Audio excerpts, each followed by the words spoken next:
जय हिंद स्टूडेंट्स।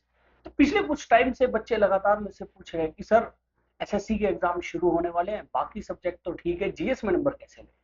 तो आज की इस क्लास में हम मेनली डिस्कस करेंगे कि कैसे आप बड़े इजीली जीएस में 30 से 40 के बीच में मार्क्स सिक्योर कर सकते हैं, और अगर और मेहनत करेंगे तो अबव 40 बड़े आराम से आपके नंबर आ सकते हैं। बट एटलीस्ट उन टॉपिक्स को जिनको आज हम डिस्कस करेंगे, अगर आप उनको करते हो तो एग्जाम में फॉर श्योर आपके नंबर 30-40 के बीच में आएंगे। बट एक चीज आपको याद क्या रखनी है कि अगर आप एसएससी के लिए प्रिपेयर कर रहे हो तो आपको बिल्कुल ऐसा नहीं है कि मुझे ज्ञान हासिल करना, मैं तो सारे सब्जेक्ट पढ़ूंगा। अगर आप सारे सब्जेक्ट के पीछे भागोगे शायद आप एसएससी में ज्यादा नंबर ना ले पाओ। आपको कुछ पर्टिकुलर टॉपिक पकड़ने पड़ेंगे, उनके ऊपर अच्छी मेहनत करनी पड़ेगी, ताकि वो टॉपिक आपके पेपर में जब आए आपका क्वेश्चन से गलत ना। और वो टॉपिक हम क्यों रखेंगे, क्योंकि लगातार एसएससी उन टॉपिक से सवाल पूछता है। तो याद रखिए, अगर आप सिक्योर करना चाहते हो ज्यादा नंबर, और ज्यादा नंबर मतलब 30 to 40 इजिली नंबर, याद रखिए ज्यादा इट इज अच्छा है कि आप 50 ले आओ।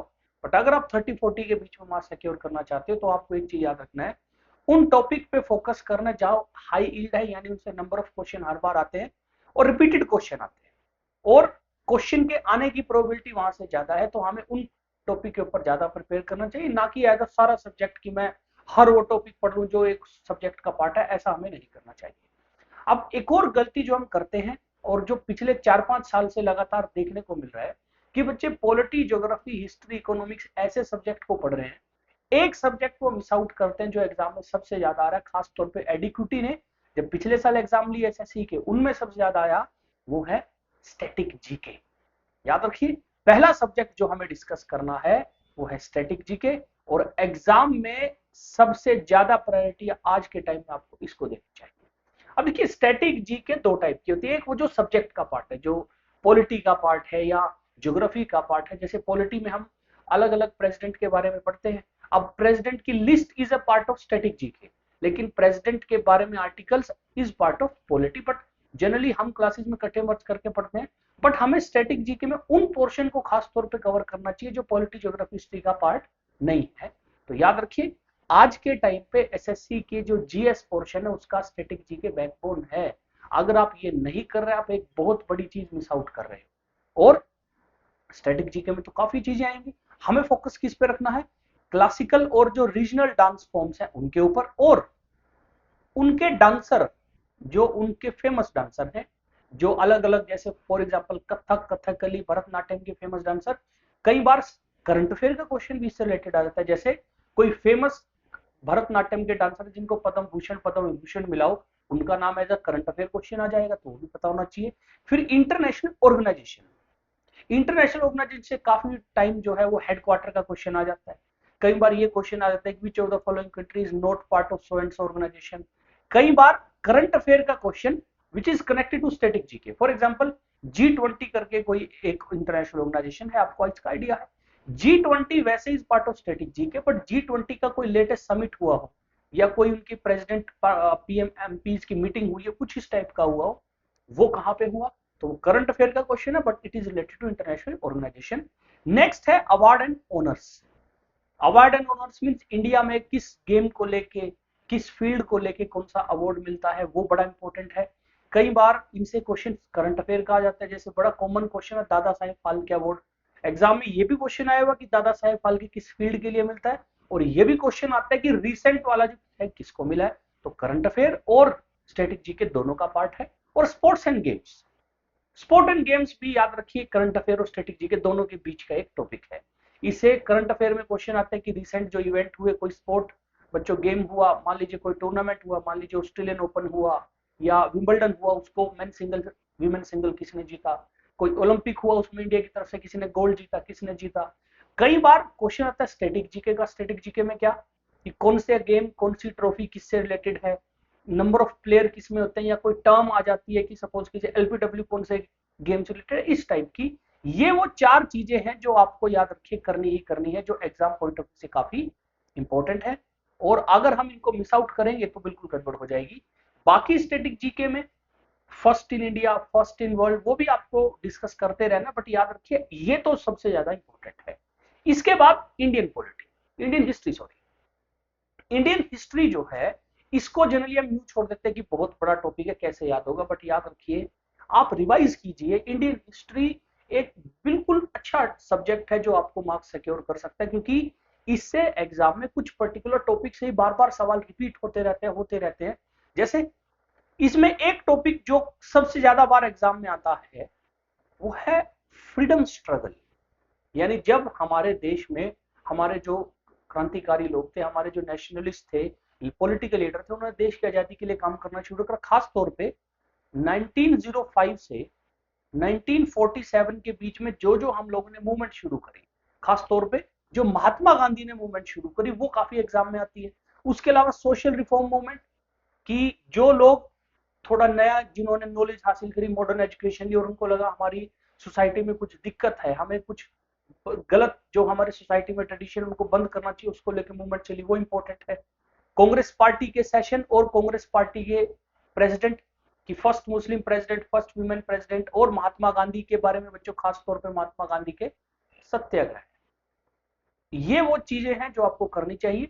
इनके साथ साथ गवर्नर जनरल और वाइसरॉय जो ब्रिटिश टाइम में रहे हैं, और फ्रीडम स्ट्रगल से लेके गवर्नर जनरल, ये सारा हमारा मॉडर्न हिस्ट्री का पार्ट है।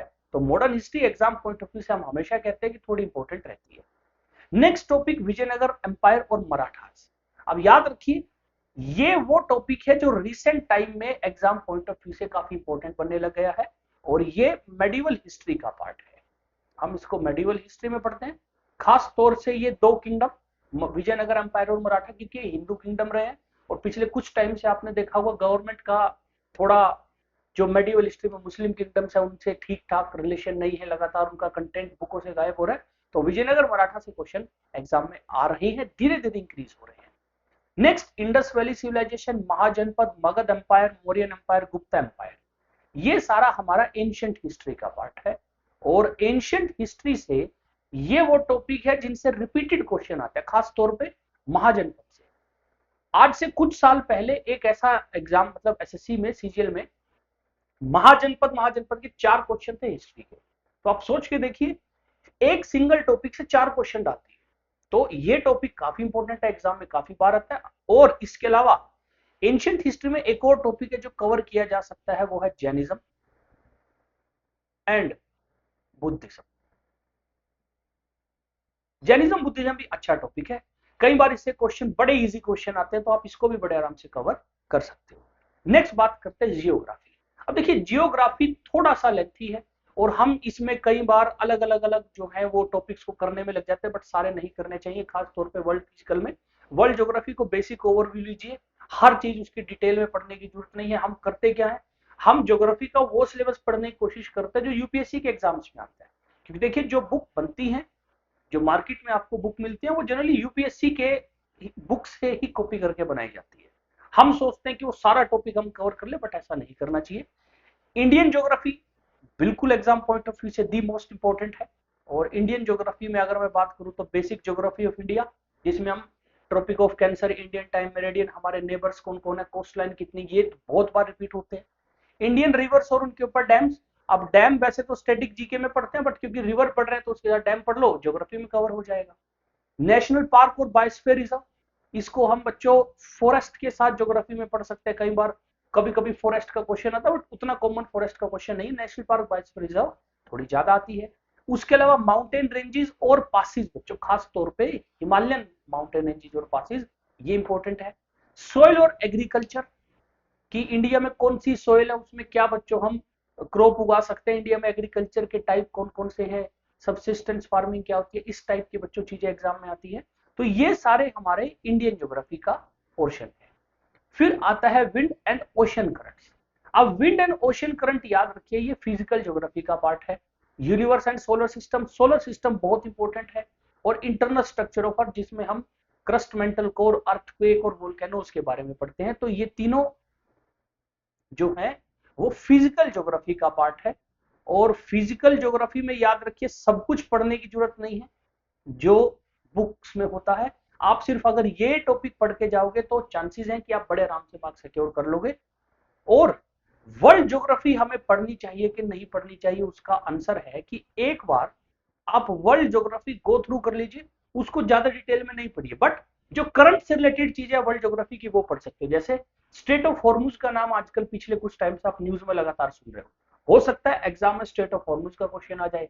अब जब स्ट्रेट ऑफ हॉर्मुज पढ़ने लगे तो ये पढ़ लो स्ट्रेट क्या होते हैं, कैनाल्स क्या होती है, और वो कौन सी canal, Suez canal Panama important क्यों है।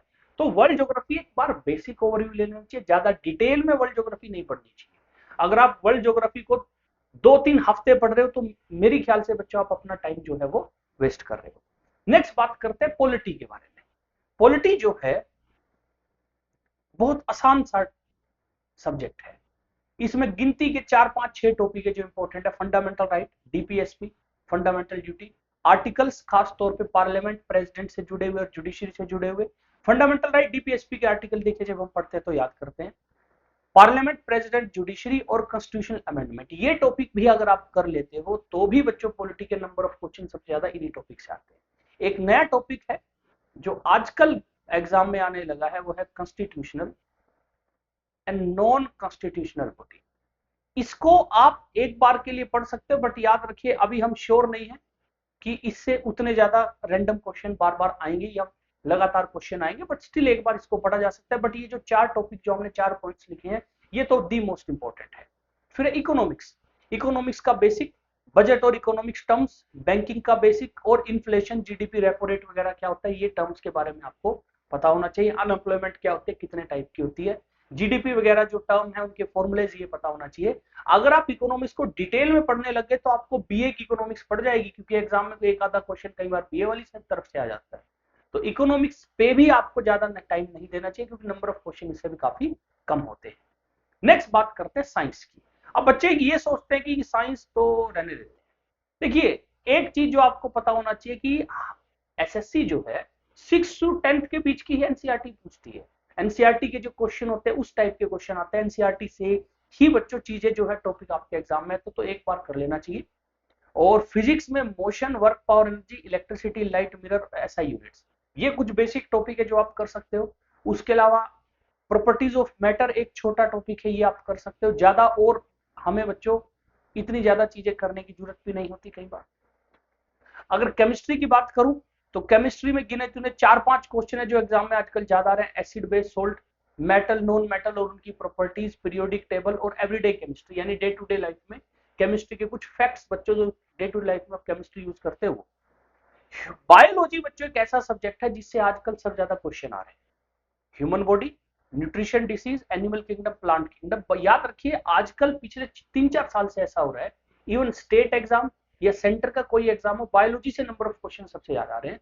क्योंकि बच्चों फिजिक्स केमिस्ट्री के वही क्वेश्चन पिछले कई सालों से रिपीट हो रहे थे।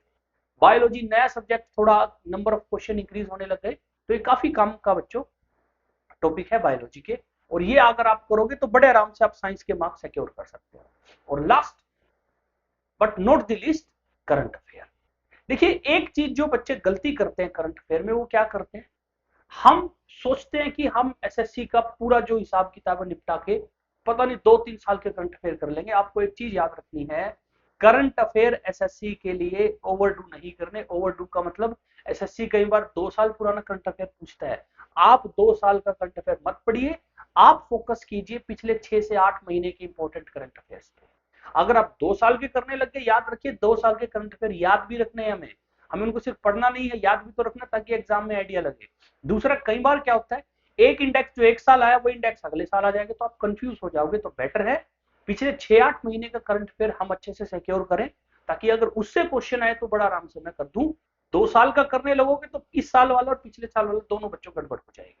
और कौन कौन से टॉपिक है जिनसे करंट अफेयर हमें याद रखना चाहिए, कोई भी गवर्नमेंट स्कीम, स्कीम में आपको ये पता होना चाहिए स्कीम किस डिपार्टमेंट ने शुरू किया, स्कीम के अंदर क्या है। स्पोर्ट्स विनर, जैसा हमने बच्चों स्टैटिक जीके में डिस्कस किया, कोई गेम हुआ उसमें कौन जीता। अवार्ड एंड ऑनर, किसको रिसेंट कोई अवार्ड मिला। इंपॉर्टेंट डेज कि कौन कौन से इंपॉर्टेंट डेज हैं और उनकी थीम। आजकल थीम से भी काफी क्वेश्चन आते हैं, मान लीजिए कोई वर्ल्ड एनवायरमेंट डे मनाया, उसकी थीम क्या थी, इस टाइप से।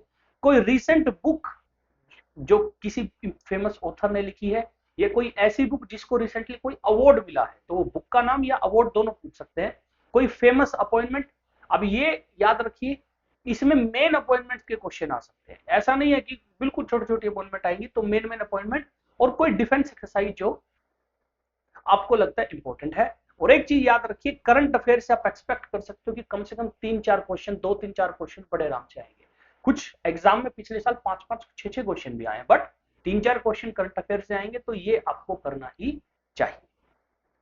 अगर मैं बात करूं कि कौन सा ऐसा मेरा सब्जेक्ट है जो मेरे को रिटर्न ऑफ इन्वेस्टमेंट ठीक देगा, यानी मैं टाइम लगाऊंगा तो मुझे उसका फायदा मिलेगा, तो ये वो कुछ हमारे टॉपिक है। जैसे अगर आप मॉडर्न हिस्ट्री पढ़ोगे तो एक चीज श्योर है कि मॉडर्न हिस्ट्री आपको फायदा तो देगी।